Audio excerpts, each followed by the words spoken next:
Hello everyone, welcome back to another episode of Gaming Basics. Today I'm going to be guiding you through an easy step-to-step process on how to log into Mini Militia with email. Watch the video till the end and don't forget to subscribe to our channel if you've not yet.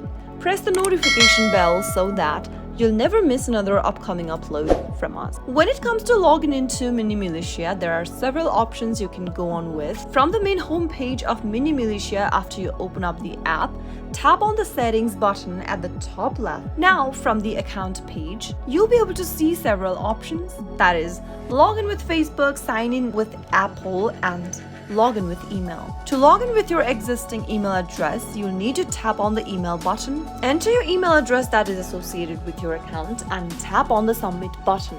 On the next page, you'll need to enter your password. Simply type it in the text box and you'll be able to log into your Mini Militia account with email. If you don't have an email login option for your game yet, you can also use the sign in with Apple button. Simply go ahead and continue logging into your account and you'll be able to log in using your Apple ID as well. That is how you can easily log into Mini Militia with email. I hope the tutorial was helpful to you. If it was, go ahead and give us a thumbs up.